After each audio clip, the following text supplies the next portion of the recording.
original narrative, especially created for love behind gold. The champagne glass slipped from my fingers, shattering against the marble floor of our honeymoon suite as I read the hastily scrawled note. I can't do this, Emma. 3 hours after saying, I do, James had vanished, leaving nothing but those 5 words and the crushing weight of humiliation. Outside the floor-to-ceiling windows, Manhattan's skyline glittered indifferently as I sank to my knees, wedding dress pooling around me like spilled milk.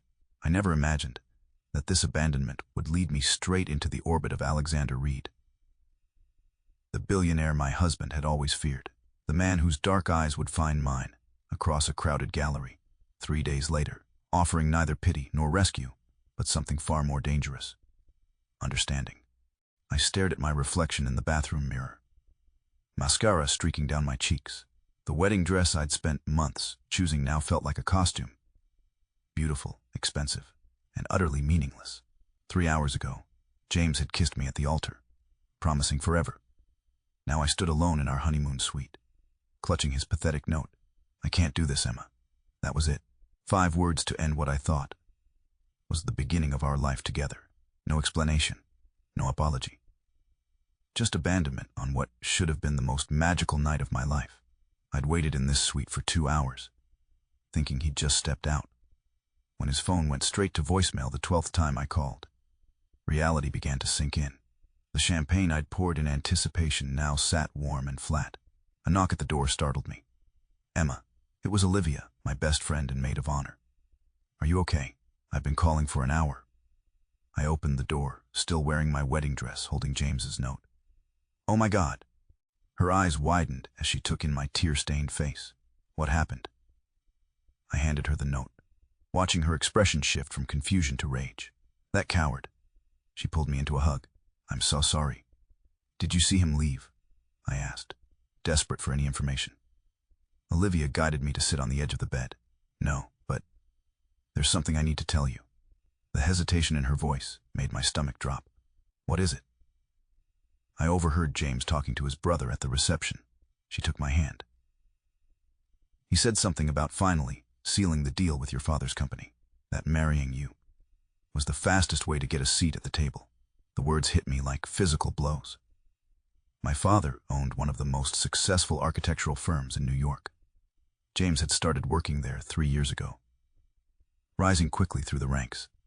We'd met at the company Christmas party. He'd been charming, attentive, ambitious. He was using me, I whispered, the truth crystallizing painfully. Our entire relationship was a business strategy. There's more, Olivia continued reluctantly. He told his brother he needed to show everyone he'd moved on after what happened with Reed Enterprises last year. Alexander Reed. The name hung unspoken between us. The billionaire developer whose reputation for brilliance was matched only by his ruthlessness in business. There had been rumors about James losing Reed a major contract through some miscalculation. But James had always changed the subject when I asked. So I was just, what? Up, a distraction. My voice cracked. You deserve so much better than him, Emma. I stood abruptly, yanking at the zipper of my dress. I need to get out of this thing. Olivia helped me change into normal clothes while I moved mechanically, shock giving way to humiliation. 50 guests had witnessed our vows. My parents had spent a fortune on this wedding. Everyone would know by morning. What are you going to do? Olivia asked as I packed an overnight bag. I'm not staying here, that's for sure. I couldn't bear the thought of spending the night in our honeymoon suite. I'll go to my apartment. The one you were planning to sublet next week. Is it even furnished still? I hadn't thought of that. In preparation for married life in James's penthouse, I'd begun moving out of my own place. You're coming home with me, Olivia declared, brooking no argument. That night, I barely slept. I kept checking my phone, but James never called. By morning, my sadness had hardened into something colder, more resolute. I'm going to his office, I announced over the coffee Olivia had made. Are you sure that's a good idea? Il deserve answers. Leave, not a 5-word note. She couldn't argue with that. James worked at my father's firm, Patterson Architects. I'd avoided trading on my family name there, wanting to be respected for my own design work at a competing firm. Now, I walked through the glass doors with my head high, ignoring the receptionist's startled look. "Miss Patterson, I thought you'd be on your honeymoon." News traveled fast. I forced a smile. "Is James in his office?" "Yes, but he's in a meeting." I was already walking toward the elevators. When I reached the executive floor, I saw him through the glass walls of his office, looking completely unaffected, as if he hadn't just abandoned his bride hours earlier. He was laughing with two colleagues, coffee in hand. I pushed open his door without knocking. The conversation halted abruptly. "Emma," James said, his smile faltering. "I wasn't expecting you." Clearly, my voice was steadier than I felt. "We need to talk." His colleagues mumbled excuses and hurried out, closing the door behind them. "You couldn't even call?" I asked, my composure threatening to crack. "A note, James. After everything." He had the decency to look uncomfortable. "I'm sorry," I panicked. "You panicked. We've been together for 2 years. I realized I wasn't ready." He straightened his tie, retreating behind professionalism. "It was better to end it before we made a bigger mistake." "A mistake?" I repeated incredulously. "Was that all I was to you?" "A business opportunity with my father's company." His eyes widened slightly. "Who told you that? Does it matter? Is it true?" James sighed, dropping the pretense. "Your father would never have made me partners so quickly otherwise. And after the Reed situation, I needed to rebuild my reputation." The casual cruelty of his admission left me breathless. Through the glass walls, I noticed a tall figure watching our exchange from across the floor. Dark hair, impeccable suit. Even from this distance, I recognized Alexander Reed, the very man James had used me to impress. Our eyes met briefly. In that moment, I felt more exposed than when James had left me. I turned back to my husband, of less than 24 hours. "I want an annulment. Today." James nodded, relief visible on his face. "I'll have my lawyer contact yours." I walked out with my dignity intact, feeling Reed's eyes follow me to the elevator. My marriage had ended before it truly began. 3 days after confronting James, I was still processing the wreckage of my life when I found myself at the Hadley Gallery's private showing. Olivia had insisted I come, arguing that hiding would only fuel gossip. "Show them you're unbroken," she'd said, helping me into a black dress that was elegantly defiant. I was examining a modernist sculpture, pretending to be fascinated by its angles, when a voice spoke beside me. "It's about resilience." I turned to find Alexander Reed standing there, his attention on the artwork. Up close, he was more imposing than his photograph suggested, with features too sharp to be conventionally handsome, but striking nonetheless. "Excuse me," I managed. "The sculpture." His eyes shifted to mine. "The artist created it after losing everything in a fire. It's about what remains when everything else burns away." I studied the twisted metal with new understanding. I didn't know that. Most people don't. They see only the distortion, not the strength. He extended his hand. "Alexander Reed, Emma Patterson." I accepted his handshake, noting his firm grip and the way he held my gaze without a hint of pity. "Though I'm sure you already knew that." A slight smile. "I make it my business to know who's in the room, including women who make scenes in corporate offices, especially those who maintain their dignity while doing so." He gestured toward a quieter corner of the gallery. "Would you like some champagne? The selection here is actually decent." I hesitated, aware of the curious glances we were attracting. Alexander Reed rarely engaged in extended conversations at these events, according to business gossip. "I'm not looking for a rebound, Mr. Reed," I said bluntly. He actually laughed, a short, genuine sound. "I'm offering champagne, Miss Patterson, not a proposition." Embarrassed, but determined not to show it, I followed him to a server with a tray of flutes. He handed me one, then guided me toward a painting away from the crowd. "Your husband made a critical miscalculation," he said after a moment. "Ex-husband, technically. The annulment was filed yesterday." I took a sip of champagne.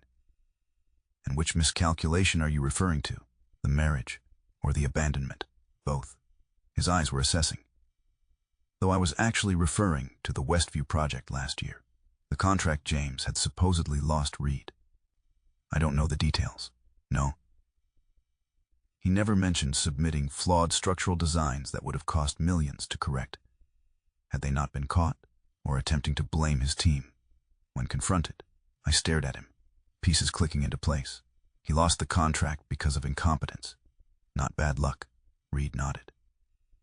I don't tolerate either mistakes or dishonesty, but I particularly dislike those who refuse to take responsibility. Is that why you were watching us in his office? I asked. Partly professional curiosity, partly. He paused. Admiration for someone willing to face difficult truths directly. Before I could respond, a commotion near the entrance drew our attention. James had arrived, looking uncomfortable as he spotted us together.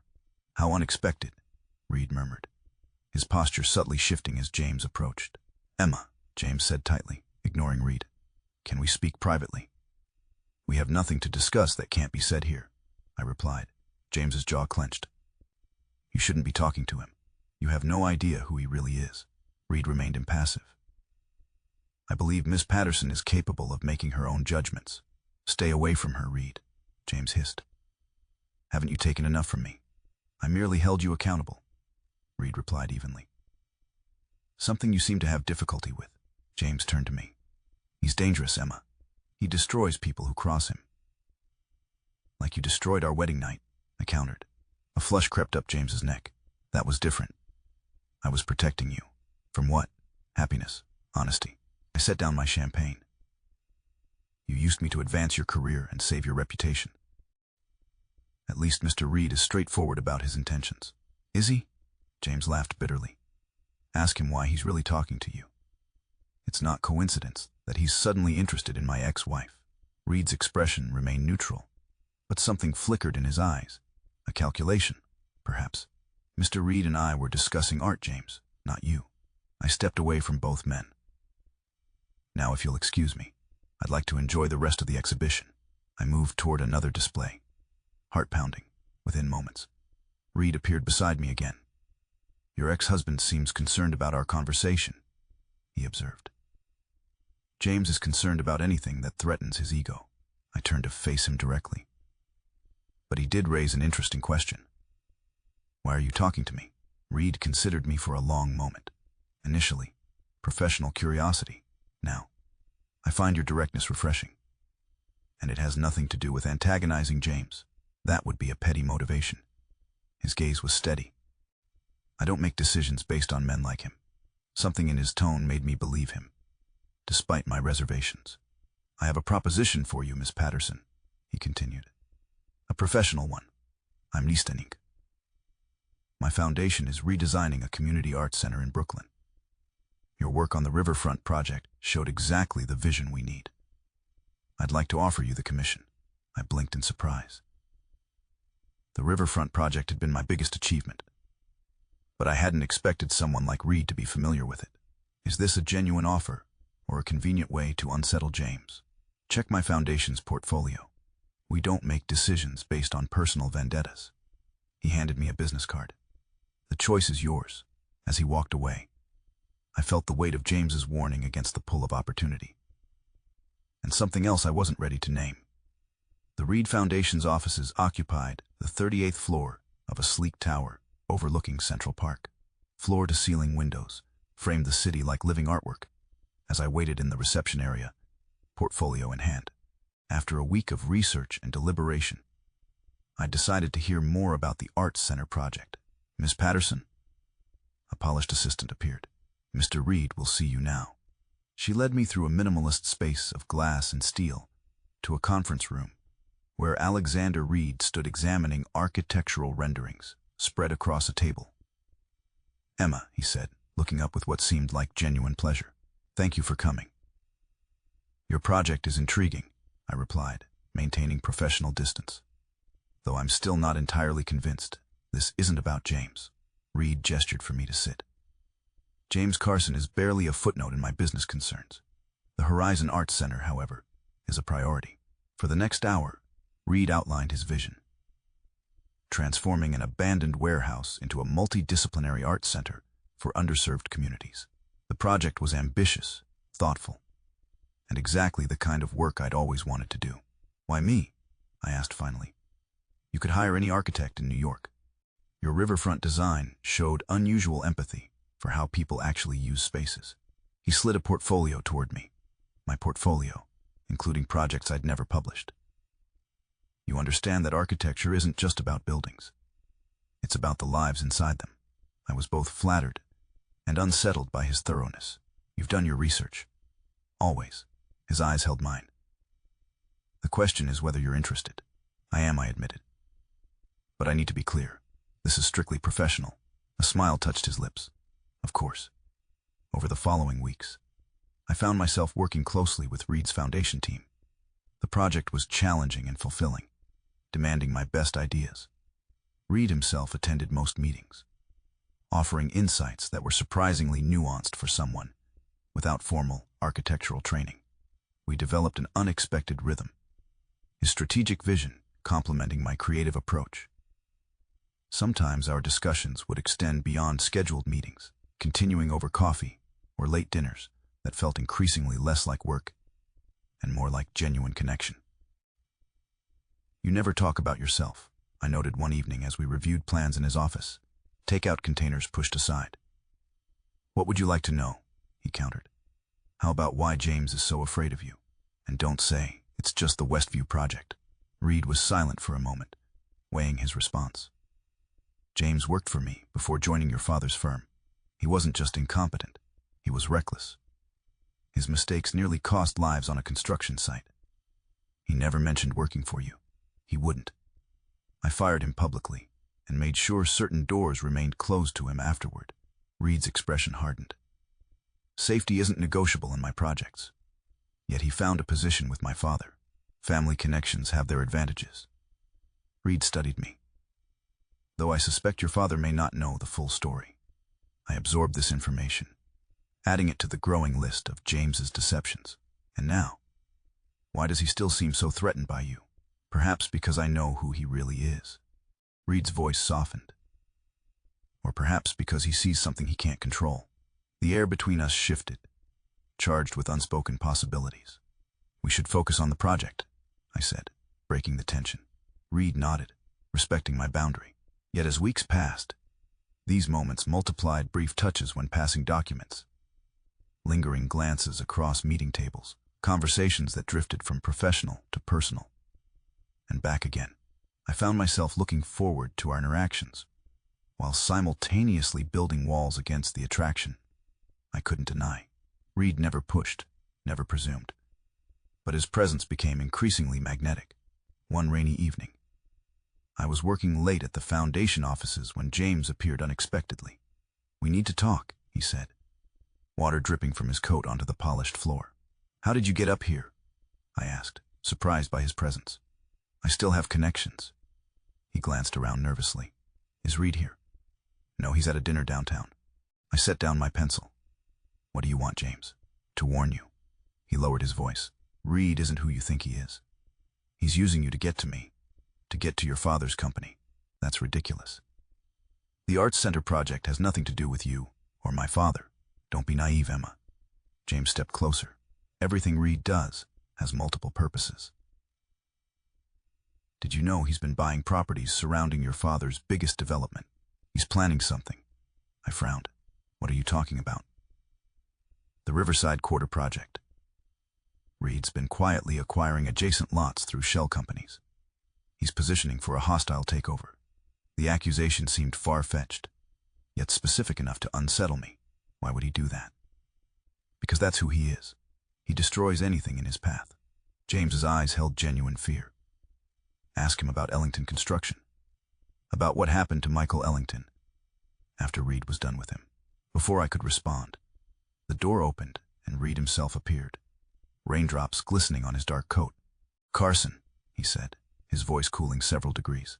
This is unexpected. James straightened, attempting dignity. I was just leaving. Were you? Reed stepped aside, allowing him passage. Don't let me interrupt your warnings. The tension between the men was palpable. Years of history compressed into a single hostile glance. After James left, Reed turned to me. I assume he was filling your head with cautionary tales. He mentioned Riverside Quarter and someone named Ellington.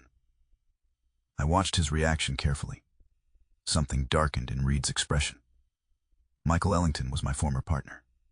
He embezzled millions from our clients, then tried to blame me when it was discovered. What happened to him? He lost everything. His company, his reputation. Reed removed his wet coat. He took his own life before the trial. The blunt admission shocked me. James implied you were responsible. I exposed his crimes. The consequences were his own. Reed's voice was tight with controlled emotion. Ellington was more than a business partner. He was my friend. I saw genuine pain beneath his composure, a glimpse of vulnerability he rarely showed. And Riverside Quarter, I pressed. Have you been buying properties around my father's development? Reed met my gaze directly. Yes. His honesty surprised me. Why? Business strategy. Your father's project will transform that area. I'm positioning accordingly. Is it a hostile move against Patterson Architects? It's an investment opportunity. He moved closer, his presence filling my senses. Emma, I understand your caution, but ask yourself, has James ever given you reason to trust his version of events? The question lingered between us as rain lashed against the windows. I was drawn to Alexander Reed in ways that terrified me. Yet I couldn't ignore James' warnings entirely. I was standing in dangerous territory, caught between truth and manipulation, between caution and desire, and I wasn't sure which path would lead to salvation or destruction. The annual Metropolitan Charity Gala transformed the museum into a glittering showcase of New York's elite. As a Patterson, I'd attended these events my entire life, but tonight felt different. I entered alone. Divorce papers finalized just days earlier. The whispers following me like shadows. Emma. My father appeared at my side, distinguished in his tuxedo. You look beautiful, sweetheart. Thanks, Dad. I accepted his kiss on my cheek. Is Mom here? Charming the mayor, as usual. His expression grew serious. James is here, with the Harrington Group. Of course he was. James had always been strategic about networking. I'll manage, I assured him. We're both adults. My father hesitated. There's something else you should know. Alexander Reed made a substantial donation to tonight's cause. He'll be seated at our table. I kept my expression neutral despite my racing heart. That's fine. We're working together on the Arts Center project. Yes, I've heard. His tone carried a warning. Be careful with Reed, Emma. He plays a long game in business. So I've been told. I spotted Olivia across the room and excused myself, needing friendly support before facing the evening ahead. An hour later, I was sipping champagne and making polite conversation when Alexander Reed entered the ballroom. He moved with quiet confidence, acknowledging greetings, but never lingering. His tuxedo was impeccably tailored, emphasizing his lean strength. Our eyes met across the crowd. He offered a subtle nod before being intercepted by a group of investors. Your billionaire is here, Olivia murmured beside me. He's not mine, I corrected automatically. The way he just looked at you suggests otherwise. I was saved from responding by the announcement for dinner. As I approached our table, I found myself seated directly across from Reed, with James and his date, a Reed-thin blonde, just 2 seats away. The universe had a cruel sense of humor. Conversation flowed around business and philanthropy, while I maintained careful composure. Reed spoke rarely but effectively, commanding attention without seeking it. James, by contrast, tried too hard to impress, his laughter too loud, his gestures too expansive. During the third course, James leaned across the table. Emma, you look lovely tonight. Divorce agrees with you. A few uncomfortable chuckles circled the table. Healing from betrayal often brings out one's strength. Reed commented before I could respond, his voice casual but pointed. James's smile tightened. Some might call it betrayal. Others might call it escape. And what would you call abandoning your bride on your wedding night, Carson? Reed asked, his tone conversational despite the cutting words. A tense silence fell over our section of the table. James's date shifted uncomfortably. I don't believe my personal life is appropriate dinner conversation, James finally said. Yet you introduced the topic. Reed's gaze was steady. Interesting. I placed my napkin on the table. If you'll excuse me, I made my way to the terrace, needing air and distance from the testosterone-fueled tension. The spring night was cool, the city lights creating a private galaxy below. I apologize. Reed's voice came from behind me. That was inappropriate. I turned to face him. Which part? Defending me or using me to needle James? Both, perhaps. He joined me at the balustrade, though my intention was the former. I don't need defending, Alexander. It was the first time I'd used his first name. Something shifted between us at the sound of it. No, he agreed. You don't. But sometimes even the strongest people deserve allies. We stood in silence for a moment, the gala continuing without us. James came to see me at my office yesterday, I finally said. He claims you're systematically targeting my father's company. That Riverside quarter is just the beginning. Reed didn't immediately deny it, which unsettled me. Your father's company has properties I'm interested in acquiring, he acknowledged. But targeting suggests malice rather than business strategy. And is it just business? I challenged. He turned to face me fully. What do you think, Emma? The intensity of his gaze made my heart race. Before I could answer, the sky opened up, spring rain suddenly pouring down. We rushed under the covered portion of the terrace, but not before getting partially soaked. Reed removed his jacket, offering it to me despite his own wet shirt. Keep it, I said, waving away the gesture. Your gallantry is noted, but unnecessary. A rare smile crossed his face. You're determined to maintain your independence. I lost myself in my relationship with James. I won't make that mistake again. The admission hung between us, honest and vulnerable. I understand boundaries better than most, Reed said quietly.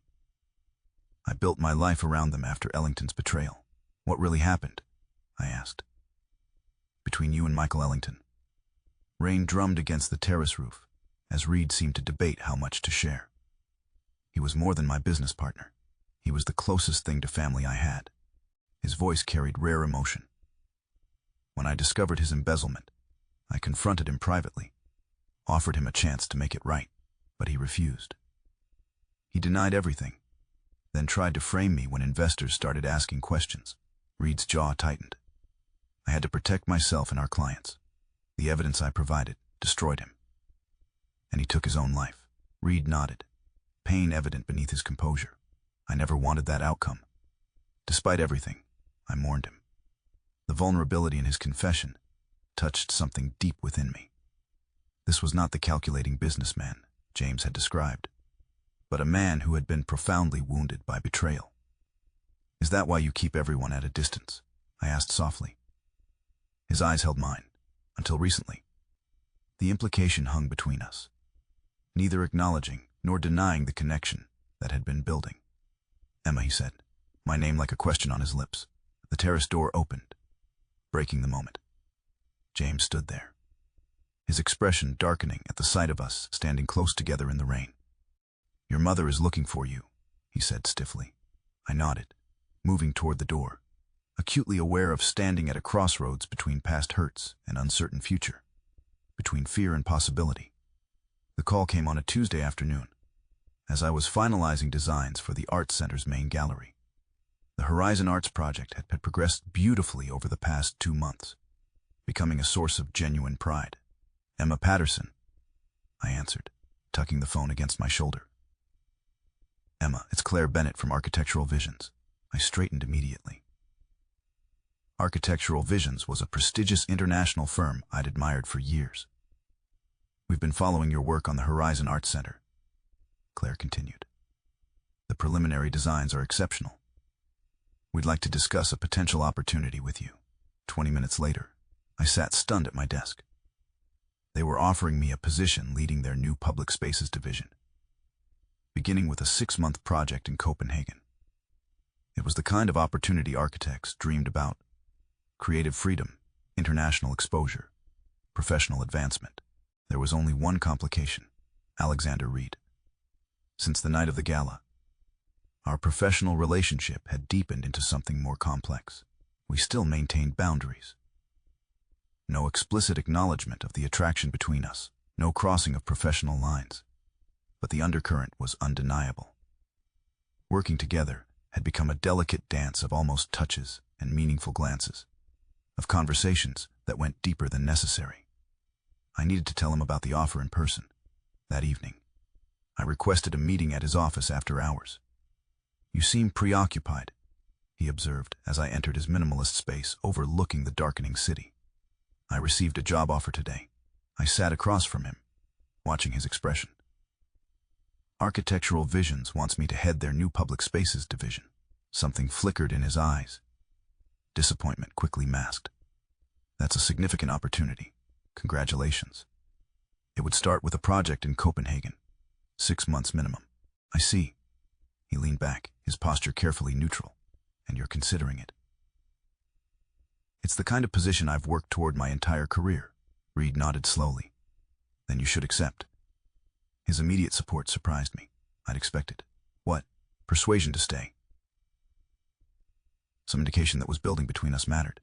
What about the Arts Center? I asked. We're past the critical design phase. The team can implement your vision. He stood, moving to the window. I would never stand between you and your professional growth, Emma. His words were right.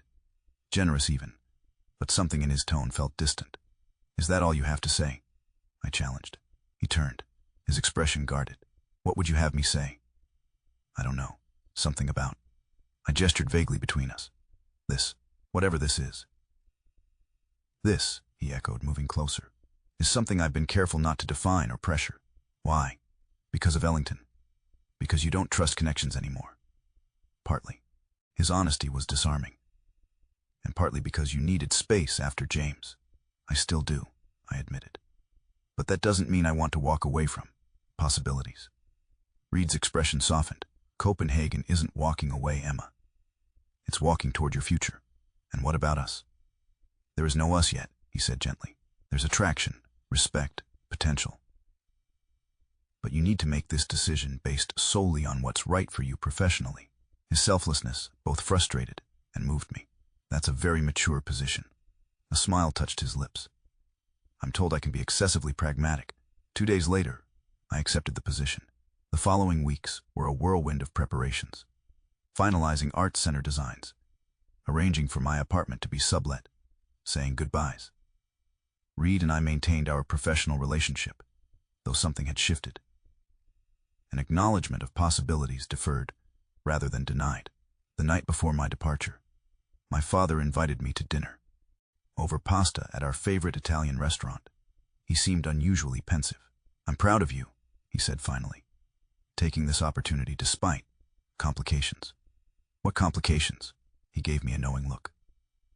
Alexander Reed isn't a man who forms attachments easily. He's been remarkably supportive of your departure. We're colleagues, Dad. Friends, maybe. Is that why he's been systematically dismantling James's reputation in architectural circles? Or why he withdrew his interest in properties surrounding Riverside Quarter after you accepted this position? I stared at him. What are you talking about? Reed canceled 3 pending acquisitions around our development last week, properties he'd been pursuing aggressively for months. My father studied me. It seems your departure has affected his business strategies.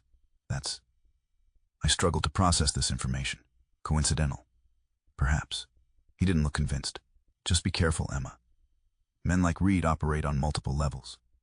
That night, I stood in my half-packed apartment, turning my father's words over in my mind. Had Reed been using me to get to Patterson Architects all along? Or had his feelings for me changed his business objectives? As I folded the last of my clothes into a suitcase, my phone chimed with a message from Reed. Safe travels tomorrow. Copenhagen is gaining a visionary. New York will be diminished in your absence. Simple words that revealed nothing and everything. I was leaving for Copenhagen with professional certainty and personal questions that only time and distance might answer. Copenhagen embraced me with its elegant architecture and humanistic design philosophy. For 5 months, I immersed myself in creating public spaces that would bring people together, earning respect from international colleagues, and rediscovering my professional confidence. Alexander Reed and I maintained sporadic contact, professional updates, occasional calls that carefully avoided anything too personal. Yet his presence lingered in my thoughts, a possibility I couldn't fully dismiss or embrace from 4,000 miles away. News from home came primarily through Olivia and my parents. Patterson Architects was thriving. The Horizon Arts Center was nearing completion using my designs, and James had left my father's firm after a series of professional missteps. It was Olivia who first mentioned the rumors. "There's talk about Reed Enterprises facing a hostile takeover attempt," she said during one of our video calls. "Some consortium led by European investors." I frowned. Reed's company is too strong for that. Apparently, they found leverage. Something about questionable practices in his early acquisitions. Her expression grew serious. "Your dad says it's connected to the Ellington situation from years ago." The name sent a chill through me. "What about Ellington?" "I don't know details. But these investors claim to have evidence that Reed was actually responsible for the financial irregularities that destroyed Ellington, that he framed his partner." The accusation contradicted everything Reed had told me, yet aligned with James's warnings. For days, I wrestled with doubt, unable to reconcile the man I'd grown to care for with these allegations. Then came the article in the Financial Times. "Reed Enterprises under investigation. Whistleblower provides new evidence in Ellington case." The whistleblower was James. I booked a flight to New York that evening. 20 hours later, I stood in the lobby of Reed Tower, determination overriding my jet lag. The receptionist recognized me from my work on the Arts Center. "Miss Patterson, Mr. Reed is in meetings all day with his legal team. It's important," I insisted. "Please tell him I'm here." 10 minutes later, I was escorted to Reed's office. He looked exhausted, his usual composure strained by visible stress. When he saw me, surprise and something like hope crossed his face before his professional mask returned. "Emma," he gestured for me to sit. "This is unexpected. I thought you were in Copenhagen until next month." I came back when I heard what's happening. I studied him carefully. "James is claiming you framed Ellington, that you were responsible for the embezzlement."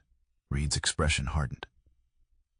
"Carson has been looking for revenge since I exposed his incompetence. These allegations are fabricated." "Then why is your company under investigation?" "Because Carson found Ellington's widow." Reed moved to the window, tension evident in his shoulders. "She never believed Michael was guilty. She's provided old documents that, taken out of context, can be misinterpreted." "And the truth?" I pressed. He turned to face me. "The truth is what I told you. Michael betrayed our clients and me." When confronted, he tried to shift blame. "I had evidence of his actions, which I provided to authorities." "Then why not release that evidence publicly now? End this before it destroys everything you've built." "Because the complete evidence would reveal Michael's full culpability." His voice softened with old pain. "His children still believe their father was a good man. I won't be the one to destroy that belief." The admission stunned me. "You're protecting Ellington's family at the expense of your own reputation, your company. Some prices are worth paying." In that moment, I saw the true measure of the man before me. Not the ruthless billionaire of James's warnings, but someone whose moral compass pointed toward protection, rather than self-preservation. "There must be another way," I insisted. Reed shook his head. "My legal team is working on it. But Carson has been thorough in constructing his narrative. James," I said slowly, "has always been motivated by ambition and revenge. What if we could prove his accusations are deliberately false?" "How?" I leaned forward. "Let me help. I know how James thinks, how he operates." There will be inconsistencies in his story. For the next week, I worked alongside Reed's legal team, examining James's claims and the timeline he'd constructed.